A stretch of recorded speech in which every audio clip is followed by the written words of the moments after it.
Mari kita melihat Alkitab kita di dalam kitab Yakobus pasal yang pertama.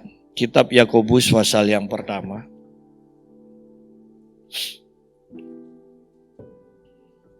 Ayat yang ke-12 sampai ayat yang ke-18. Pengujian dan pencobaan.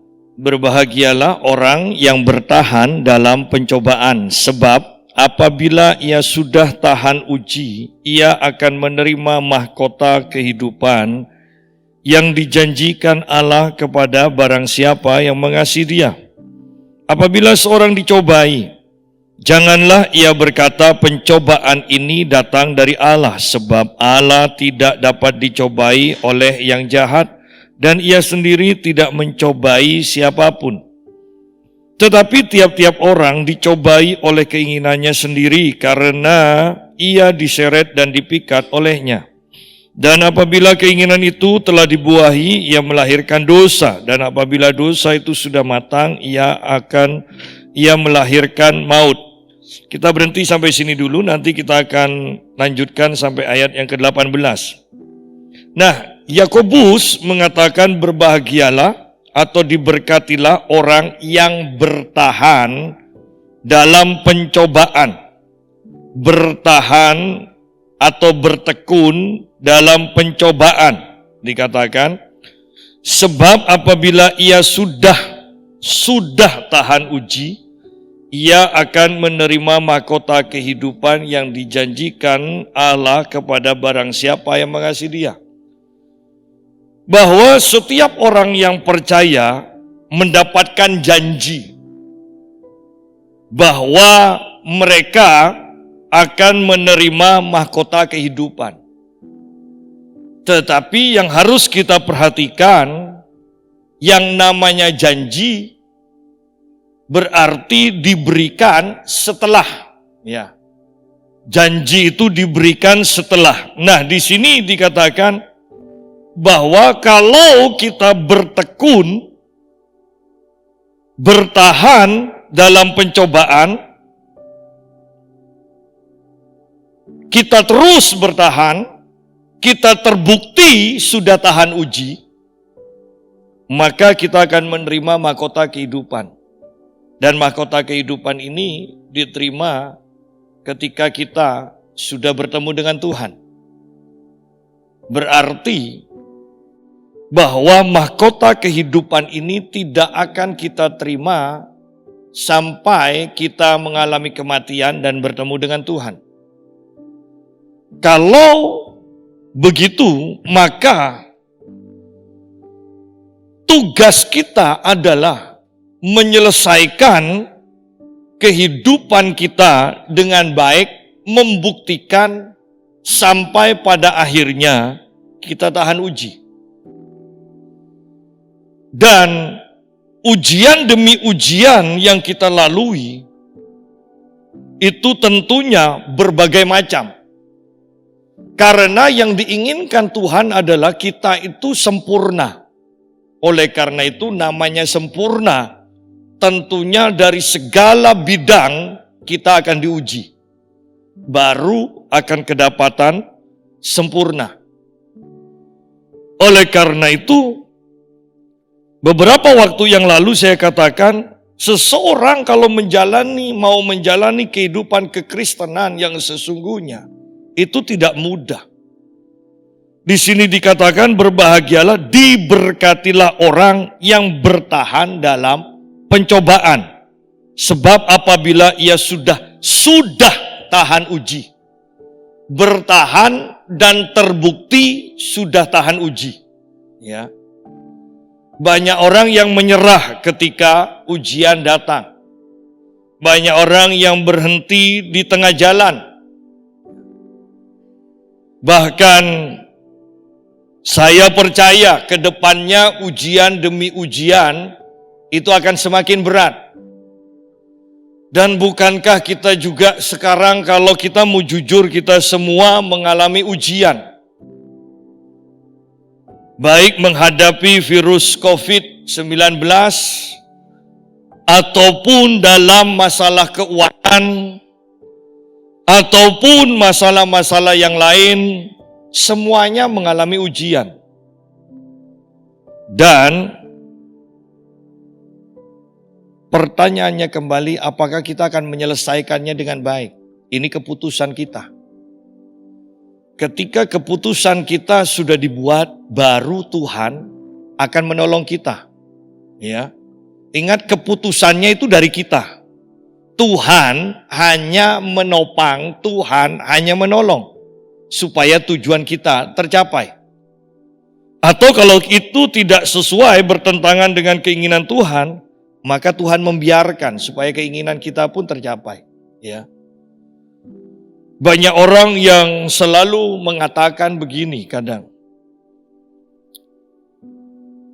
Tuhan baik, rencana Tuhan itu indah bagiku.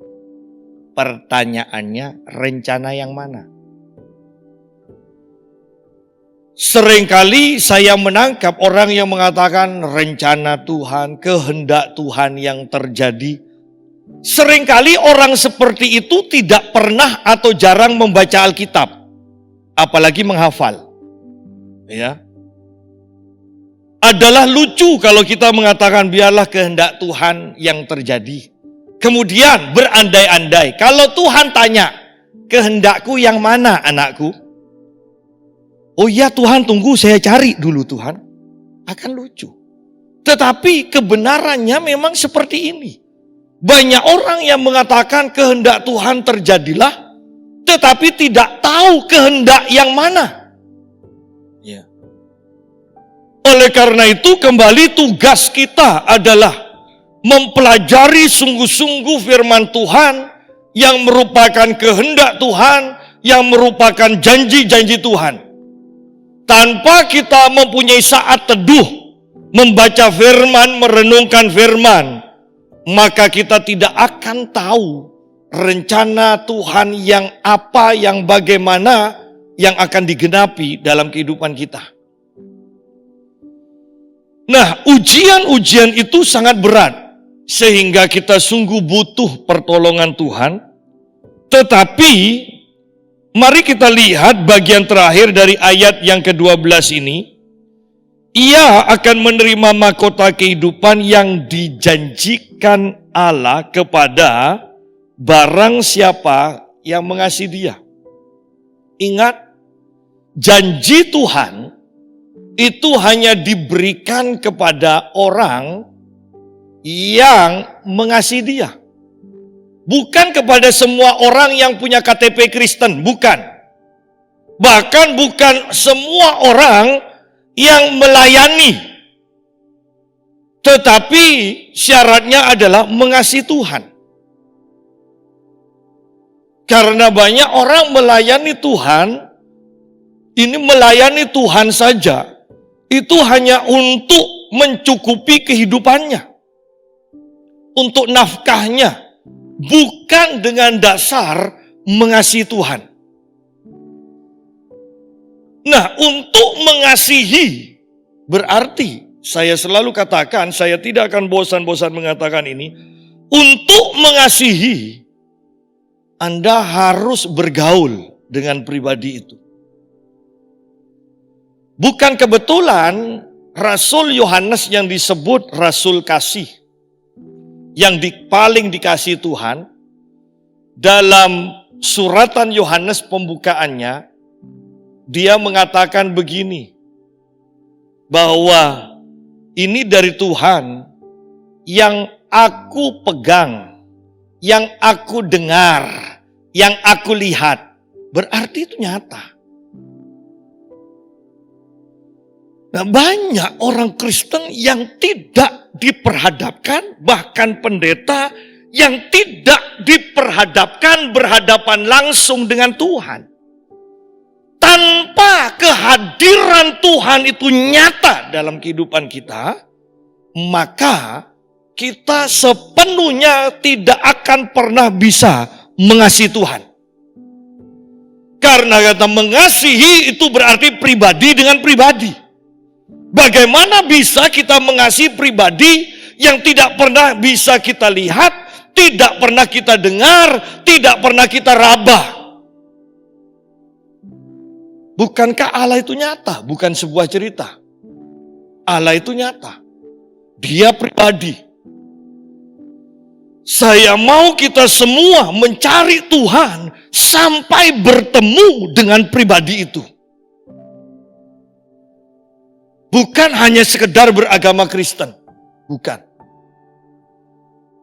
Karena janji, semua janji Allah, dan kita tahu janji Allah itu adalah baik, hanya dijanjikan, hanya diberikan kepada orang yang mengasihi Dia. Ini penting. Kemudian, kalau ujian-ujiannya berat, bahkan sampai tidak masuk akal. Seringkali kita mendengar orang mengatakan, sudah melakukan ini, sudah berdoa, sudah memberi perpuluhan, sudah ibadah sungguh-sungguh, tapi kok masalah demi masalah tidak pernah selesai. Saya katakan ujian-ujiannya itu berat, tidak masuk akal. Bagaimana kita bisa bertahan menghadapi ujian-ujian yang berat dan tidak masuk akal itu? Hanya satu aja yang akan membuat kita bertahan, yaitu kasih. Mengasihi Tuhan. Bukankah ketika kita mengasihi, maka kita akan melakukan hal-hal yang tidak masuk akal? Mentaati pribadi itu yang tidak masuk akal untuk ditaati. Bahkan mengeluarkan uang yang kata orang bodoh dan itu tidak masuk akal. Inilah kasih. Tanpa memiliki kasih seperti ini, saya percaya sekarang sudah banyak orang-orang yang jatuh dari imannya. Kedepannya akan semakin banyak. Kenapa? Karena banyak orang-orang Kristen tidak diajar oleh hamba-hamba Tuhan yang sungguh-sungguh mengasihi Tuhan. Tanpa hamba Tuhan itu mempunyai pengalaman mengasihi Tuhan, dia tidak akan bisa mengajari dan memimpin jemaat Tuhan untuk bertemu dengan Tuhan dan mengasihi Tuhan. Sudah jemaat, ini harus diperhatikan. Oleh karena itu saya selalu katakan, bahkan gereja pun tidak semua gereja sama.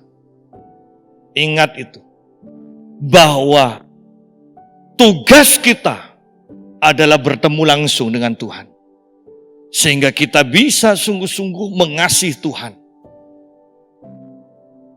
Kasih, kalau iman saja mengatakan tidak ada yang mustahil dengan iman.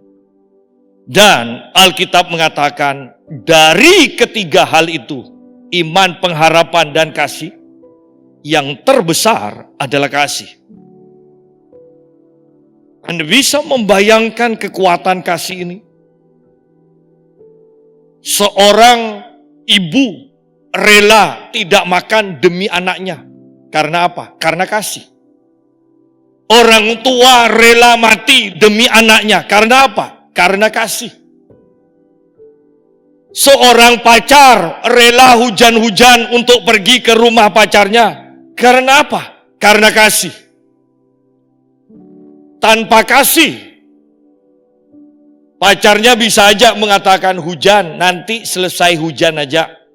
Ya. Orang yang tanpa kasih, kalau melihat seseorang pergi ke rumah pacarnya sampai hujan-hujan, mengatakan bodoh. Memangnya tidak bisa nunggu sampai hujan selesai.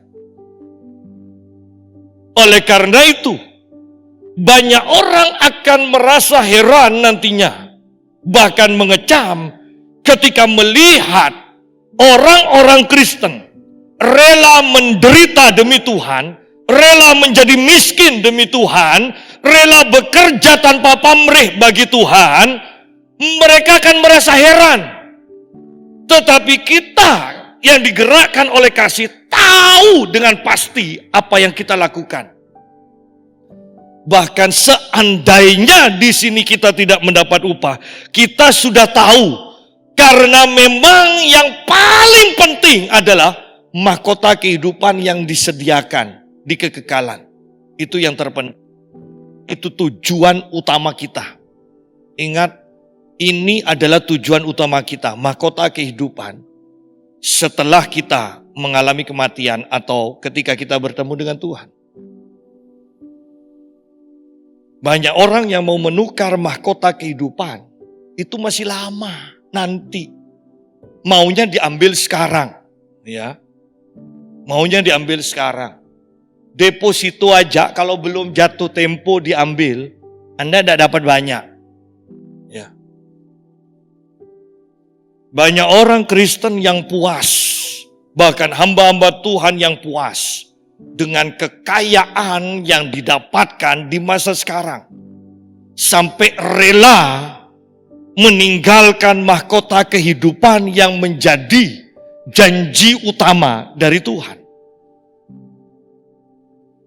Oleh karena itu, mari kita lihat kembali di sini dikatakan janji Tuhan hanya diperuntukkan bagi orang yang mengasihi Tuhan. Kasih kepada Tuhan akan menguatkan kita untuk menghadapi ujian demi ujian. Oleh karena itu, yang harus kita perhatikan di sini dikatakan, ingat, berbahagialah orang yang bertahan. Anda harus mampu melihat mahkota kehidupan yang disediakan bagi dirimu. Sehingga dalam menghadapi ujian demi ujian, sikap kita adalah berbahagia, bukan ngomel.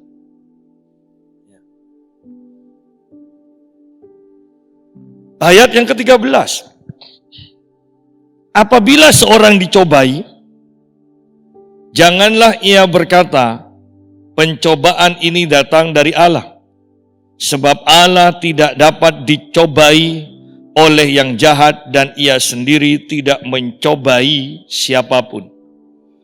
Tetapi tiap-tiap orang dicobai oleh keinginannya sendiri, karena ia diseret dan dipikat olehnya.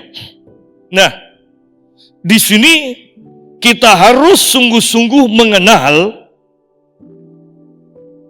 siapa yang menyebabkan hal ini terjadi bagi kita. Kita harus kenal. Seringkali kita beranggapan, berpikir apa yang kita ketahui hanyalah semuanya itu datangnya dari Tuhan. Yang baik, yang jahat, yang manis, yang menyakitkan, semuanya dari Tuhan. Oh tidak. Sebab ayat yang ke-17 menjelaskan begini, setiap pemberian yang baik dan setiap anugerah yang sempurna datangnya dari atas, dari Tuhan. Semua pemberian yang baik, kita sudah jelas tahu. Apakah penyakit baik? Tidak. Kesembuhan dan kesehatan itu yang baik. Sehingga kita tahu, oh penyakit ini bukan dari Tuhan. Kesembuhan dan kesehatan itu dari Tuhan. Ya. Saya tidak mengharapkan kita terlalu rohani. Ya. Oh penyakit pun dari Tuhan. Tuhan yang memberi supaya kita rendah hati. Ini anggapan yang keliru. Bisa bayangkan kalau anak kita, supaya kita baik, supaya anak kita baik, maka anak kita harus tidak taat sedikit pukul. Semakin tidak taat, maka pemukulnya lebih besar. Ya, karena semakin hancur dipukul, dia akan semakin baik. Bukankah sebenarnya prinsip kita kebanyakan seperti itu terhadap Tuhan kita? Sampai dalam taraf banyak orang Kristen tidak mampu dan tidak percaya bahwa Tuhan akan melakukan kebaikan demi kebaikan dalam hidupnya.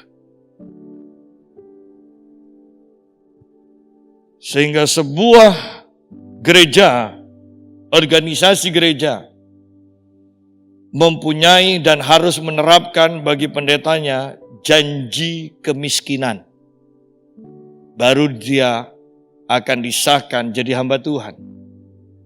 Sampai sedemikian rupanya. Nah, lihat ayat 13. Apabila seorang dicobai, menghadapi masalah demi masalah, janganlah ia berkata, pencobaan ini datang dari Allah. Sebab Allah tidak dapat dicobai oleh yang jahat dan ia sendiri tidak mencobai siapapun. Ingat, Allah tidak pernah dicobai. Ya, Allah tidak pernah dicobai. Sehingga dikatakan Allah juga tidak akan mencobai. Saya seringkali mengatakan, jangan remehkan dosa tidak mengampuni. Ya. Karena ketika kita tidak mengampuni orang yang bersalah kepada kita, maka kita sedang mengikatkan diri dengan dosa orang tersebut. Ketika kita dirugikan oleh seseorang, maka kita mempunyai keinginan untuk merugikan orang itu, atau minimal melihat, menyumpahi orang itu supaya rugi. Sama. Ketika kita dipukul oleh seseorang, maka kita sedang menjadikan diri kita atau mengikatkan diri kita dengan dosa orang itu. Kalau kita tidak mengampuni, ya, maka kita juga ingin memukul orang itu, sehingga kita menjadi sama. Bayangkan suami istri yang tengkar, saling caci maki. Kemudian kita mengatakan, masing-masing mengatakan, dia yang salah, bukan aku. Semuanya mengatakan seperti itu. Kan sama kan? Yang benar yang mana, yang salah yang mana? Tidak ada. Jadi seseorang yang tidak mengampuni, mengikatkan diri dengan dosa orang tersebut, atau dengan kata lain, sedang menjadikan diri kita sama dengan orang yang membuat kita celaka, membuat kita mempunyai masalah dan sebagainya. Hati-hati di sini.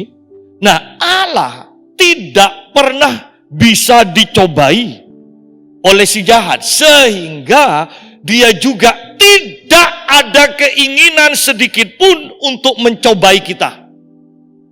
Ya. Kita harus tahu pencobaan itu datangnya dari si jahat, bukan dari Tuhan. Tuhan kita tidak pernah mencobai. Ayatnya sudah jelas. Betapa kejamnya kita ketika kita menyalahkan Tuhan atas masalah kita, sedangkan Tuhan tidak pernah mencobai kita. Ya. Wah, ini pencobaan dari Tuhan. Padahal Tuhan tidak pernah mencobai. Ayat 14 mengatakan, tetapi tiap-tiap orang dicobai oleh keinginannya sendiri. Katakan. Karena ia diseret dan dipikat olehnya. Tiap-tiap orang dicobai oleh keinginannya sendiri. Bahwa sebenarnya diri kita sendiri yang menyebabkan kita itu ada dalam masalah. Ketika kita sakit, kebanyakan kan diawali oleh diri kita sendiri. Ya. Asam urat. Kenapa? Wah, kalau sudah nonton TV kacangnya enggak berhenti-berhenti. Ya. Kemudian yang disalahkan kacangnya kan. Minimal kacangnya, belum setan ini, kacangnya dulu. Ya. Duh, kok sudah banyak ditutup, tapi ditutup ditaruh di sampingnya. Ya. Kalau sudah ditutup tuh taruh yang jauh. Ya. Kalau di sampingnya pasti saya jamin tidak perlu iman ini. Ya. Anda akan buka lagi, makan lagi. Ketika jalan keesokan hari, aduh kok sakit. Kacang ini pasti gara-gara kacang. Padahal penyebabnya keinginan kita. Itu loh keinginan kita. keinginan kita. Sudah tahu gaji 10 juta, 7 juta. Yang dibeli bukan sepeda motor, tetapi yang dicicil Fortuner. Ya. Ketika kita sudah tidak kuat bayar, kemudian kita menyalahkan Tuhan, kenapa kau tak memberkati aku? Tuhan memberikan cobaan begitu beratnya.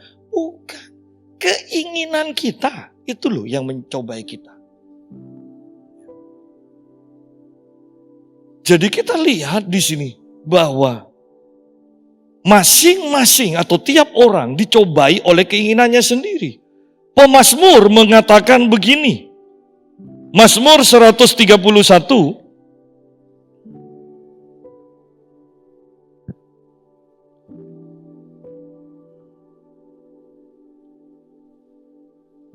nyanyian Siara Daud.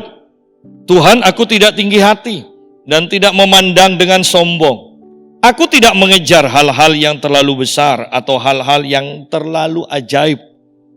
Sesungguhnya aku telah menenangkan dan mendiamkan jiwaku seperti anak yang disapih, berbaring dekat ibunya. Ya, seperti anak yang disapih jiwaku dalam diriku.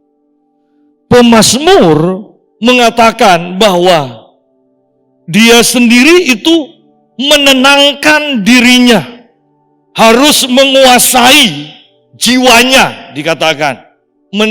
Di sini mendiamkan jiwaku, pikiran, keinginan. Kenapa? Kalau dibiarkan, ini akan banyak maunya, keinginannya. Ya.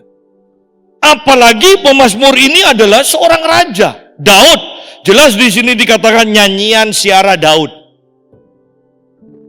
Berarti Daud bisa makan segalanya, ingin apa aja bisa dimakan. Tetapi bisa bayangkan kalau semuanya bisa dimakan dan dimakan oleh Daud. Saya percaya kemampuan perangnya akan merosot jauh. Oleh karena itu, Daud di sini mengatakan, aku tidak mengejar hal-hal yang terlalu besar atau hal-hal yang terlalu ajaib bagiku. Bahkan Daud menyisihkan sebagian besar hartanya untuk dipersembahkan untuk Tuhan, bukan untuk memuaskan keinginannya. Ya. Sesungguhnya aku telah menenangkan dan mendiamkan jiwaku seperti anak yang disapih berbaring dekat ibunya. Anak disapi itu sudah sukar untuk mendiamkan, menenangkan anak itu. Apalagi ibunya ada di sampingnya. Wow, betapa sukarnya. Ya kan? Sukar sekali. Kalau ibunya jauh, mungkin anak itu walaupun sukar masih bisa, lebih mudah. Tapi ini ibunya ada di sampingnya. Ya. Pasti akan rewel. Nah, demikian juga seharusnya sikap kita pada keinginan demi keinginan kita. Tidak semua keinginan harus kita berikan keinginannya itu. Kita harus seleksi sungguh-sungguh.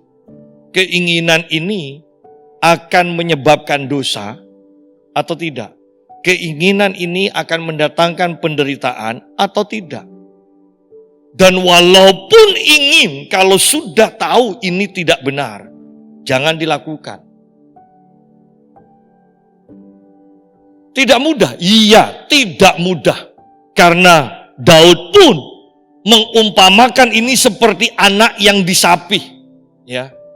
Yang mau dihentikan untuk menyusu kepada ibunya. Tidak mudah.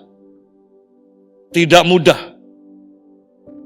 Oleh karena itu di ayat ketiganya, pemazmur mengatakan, berharaplah kepada Tuhan. Tanpa kita berharap kepada Tuhan, tanpa kita mengasihi Tuhan, kita tidak akan bisa menghancurkan keinginan daging kita.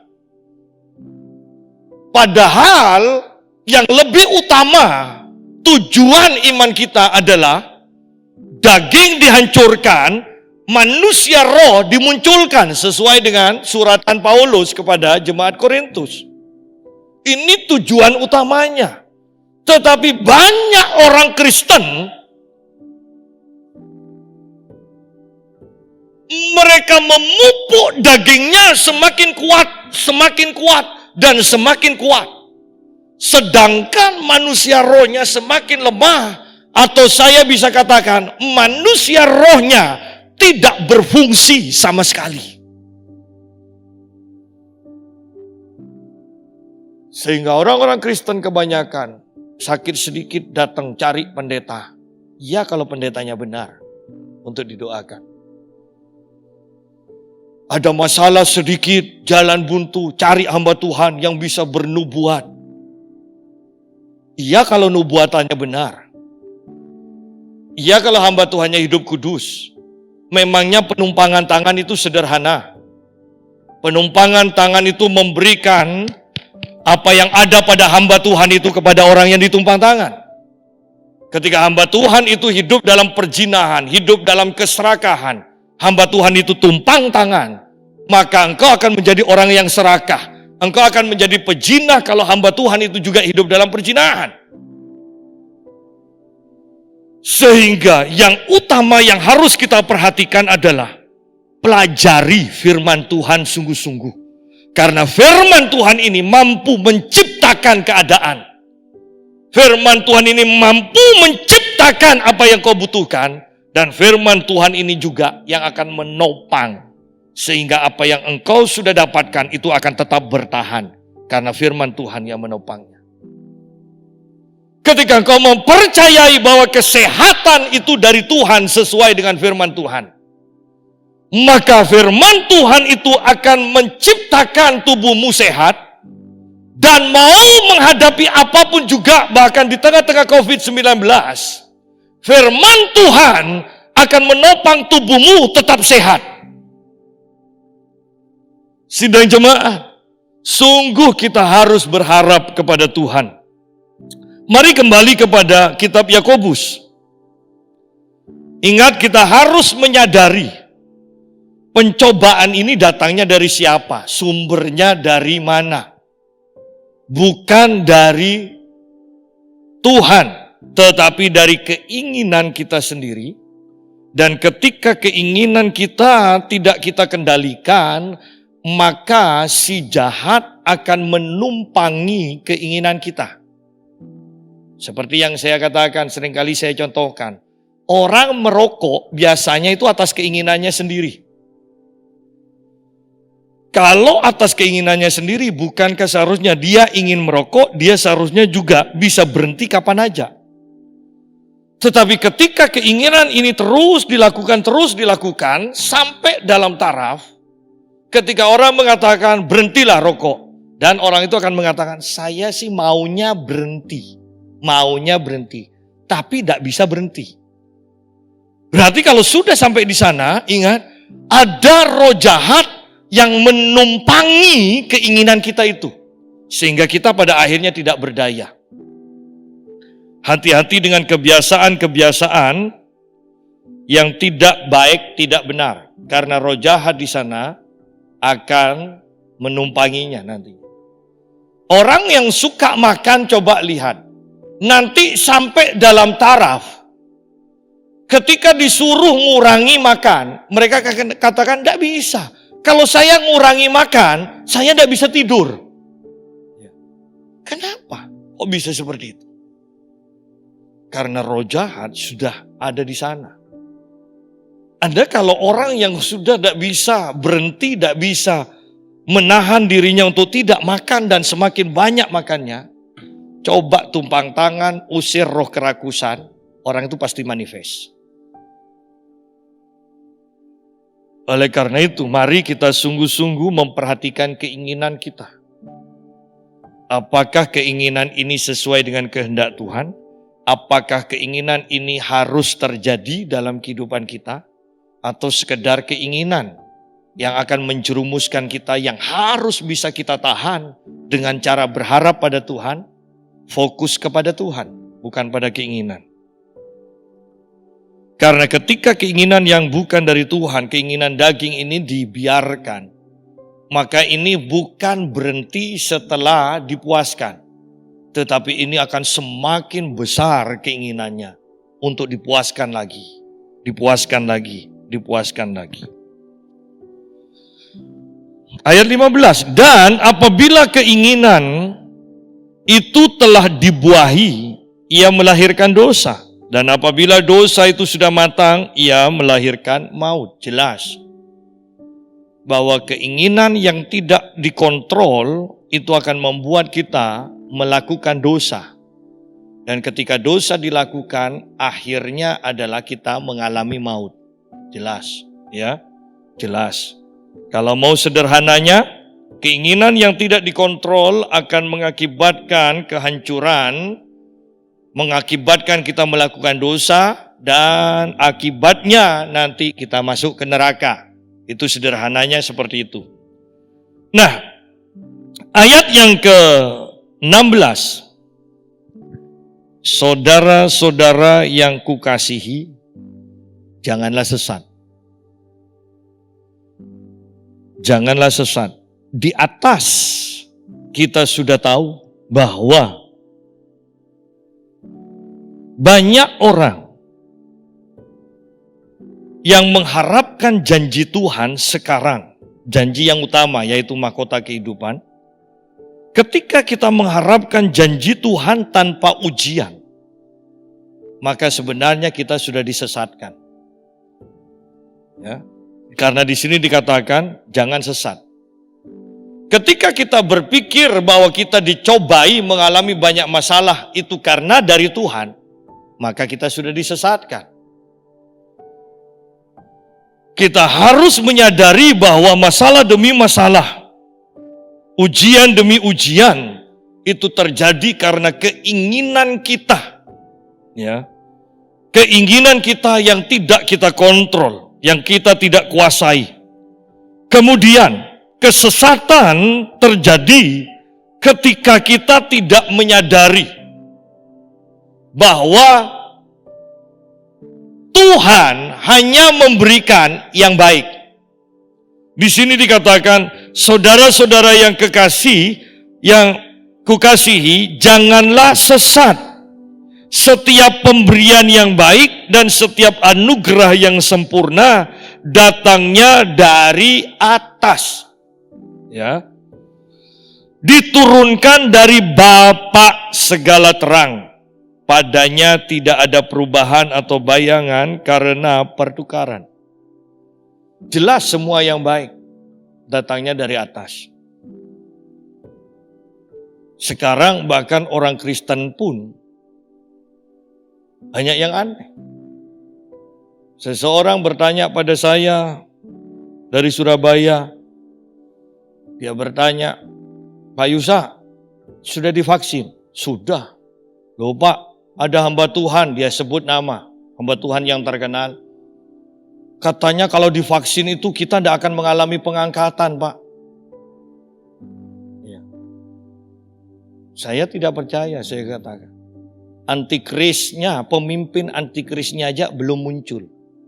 Ya, tidak usah berandai-andai karena nanti antikris itu akan menetapkan pilihan.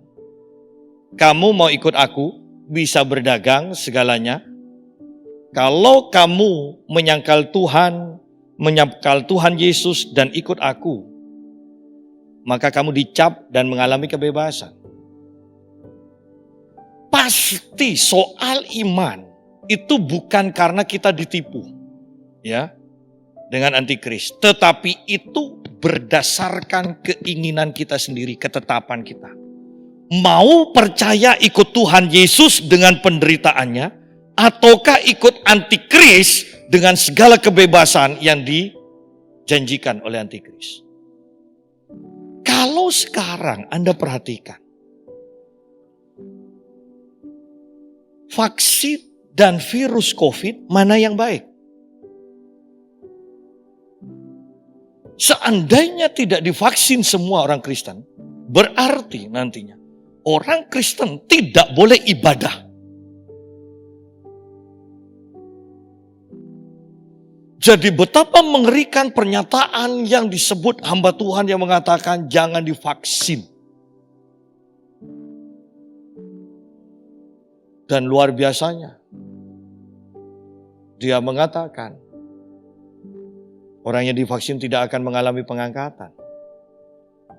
Saya bersyukur tahu pernyataan hamba Tuhan ini yang lain, yang mengatakan lebih enak melayani konglomerat satu orang dapat Kijang Innova daripada melayani sebuah gereja besar dapatnya hanya 1 juta.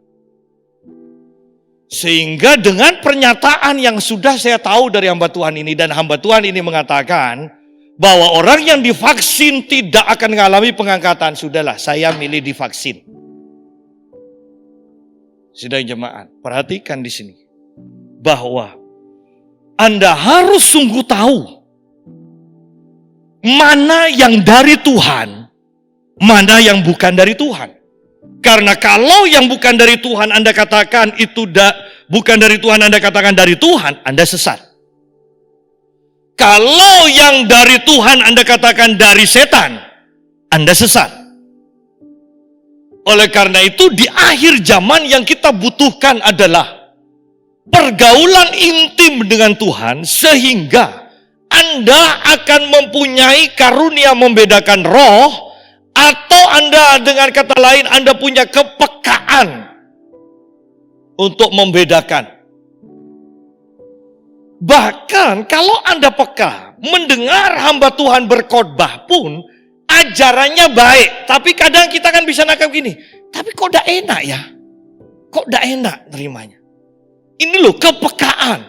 Saya selalu katakan, walaupun ajarannya benar, ketika disampaikan dengan hati yang tidak benar, ingat, setiap perkataan kita yang keluar itu adalah roh yang diimpartasikan. Itu adalah roh. Jangan remehkan perkataan. Ya. Saya sudah pernah mencontohkan ketika seseorang memberikan seminar tentang kuasa perkataan. Dan dia mendatangi, ketika dia tengah menyampaikan, dia tiba-tiba berhenti dan menyampaikan begini kepada seseorang. Saya lihat mukamu pucat. Kamu tidak sehat ya? Dan orang itu katakan, enggak, saya sehat, saya tidak masalah. Dan kemudian orang ini melanjutkan seminarnya. Dia memaparkan, tidak lama kemudian dia datang lagi kepada orang itu. Sungguh saya lihat kamu pucat, kok kamu kelihatan semakin lemas? Enggak, saya tidak sakit. Tapi orang ini sudah mulai mikir. Dan orang ini melanjutkan pemaparannya lagi. Di tengah-tengah pemaparannya dia kembali kepada orang itu. Kamu kalau memang perlu istirahat, silakan istirahat. Dan orang ini kemudian kata, iya, sepertinya tambah tidak enak badan saya. Dan orang ini pamit untuk keluar dari ruangan itu untuk beristirahat. Dan baru pembawa seminar ini menjelaskan, ini loh kuasa perkataan. Jangan remehkan perkataan. Bukankah ketika kita sudah diajar, jangan sampai kena gerimis, jangan nanti kamu sakit kepala. Kalau kena gerimis, kamu sakit kepala. Dari kecil Anda sudah mendengar seperti itu, bahkan sampai umur 50 tahun, 60 tahun pun, bukan karena tua, Anda akan tetap kena gerimis, Anda pulang harus langsung keramas. Kalau enggak, kok enggak enak ya, deng-deng cetak. Kuasa dari perkataan. Oleh karena itu, hubungan kita dengan Tuhan harus sampai dalam taraf keintiman. Sehingga kita bisa membedakan ini dari Tuhan atau dari roh jahat, ini dari Tuhan atau keinginan kita sendiri. Karena ketika kita tidak sampai dalam taraf peka secara rohani, hanya masalah waktu, kita akan disesatkan. Karena kedepannya yang akan terjadi adalah, yang utama adalah penyesatan. Penyesatan. Ayat yang ke-18. Atas kehendak Tuhan sendiri, Ia telah menjadikan kita oleh firman kebenaran, supaya kita pada tingkat yang tertentu menjadi anak sulung di antara semua ciptaannya. Atas kehendak Tuhan sendiri, Tuhan telah menjadikan kita oleh firman kebenarannya. Ingat, kehendak Tuhan adalah membuat kita sesuai dengan firman-Nya. Kehendak Tuhan adalah membentuk kita dengan firman-Nya. Jadi bagaimana mungkin pribadi kita terbentuk sesuai dengan firman Tuhan kalau kita tidak sungguh-sungguh mempunyai saat teduh mempelajari firman Tuhan sungguh-sungguh, beribadah mendengarkan firman Tuhan sungguh-sungguh. Karena yang akan membentuk kita, Tuhan membentuk kita dengan firman-Nya, dikatakan. Tuhan membentuk kita dengan firman-Nya.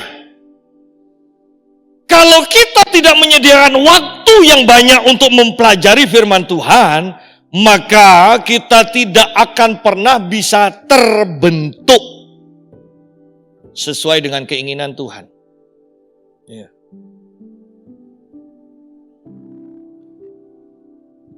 Atas kehendak Tuhan adalah membentuk kita melalui kebenaran firman-Nya. Padahal sekarang firman Tuhan semakin dikurangi, sampai dalam taraf bahkan orang-orang mengatakan penyembahan. Iya. Bagi saya bukan mengurangi atau mengatur firman Tuhan semakin kurang, yang lain semakin ditambahkan atau semuanya semakin dikurangi. Tetapi kembali bagi saya adalah kepekaan di dalam mengikuti pimpinan Tuhan.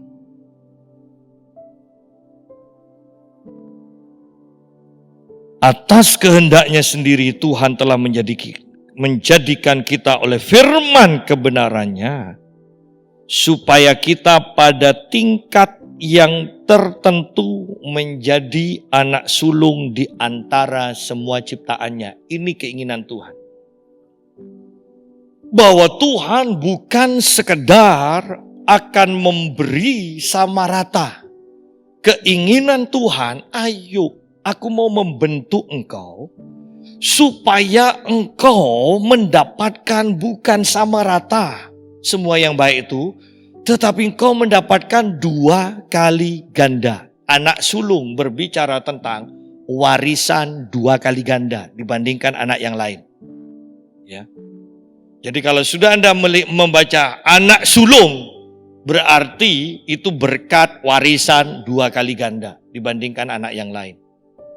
Keinginan Tuhan bukan hanya sekedar memberi yang baik, warisan itu kan baik. Bukan hanya sekedar memberi warisan, tetapi memberikan warisan dalam jumlah 2 kali ganda. Bagaimana caranya? Firman Tuhan. Ketika Anda membiarkan diri Anda dibentuk melalui kebenaran firman Tuhan, Anda akan menjadi anak sulung.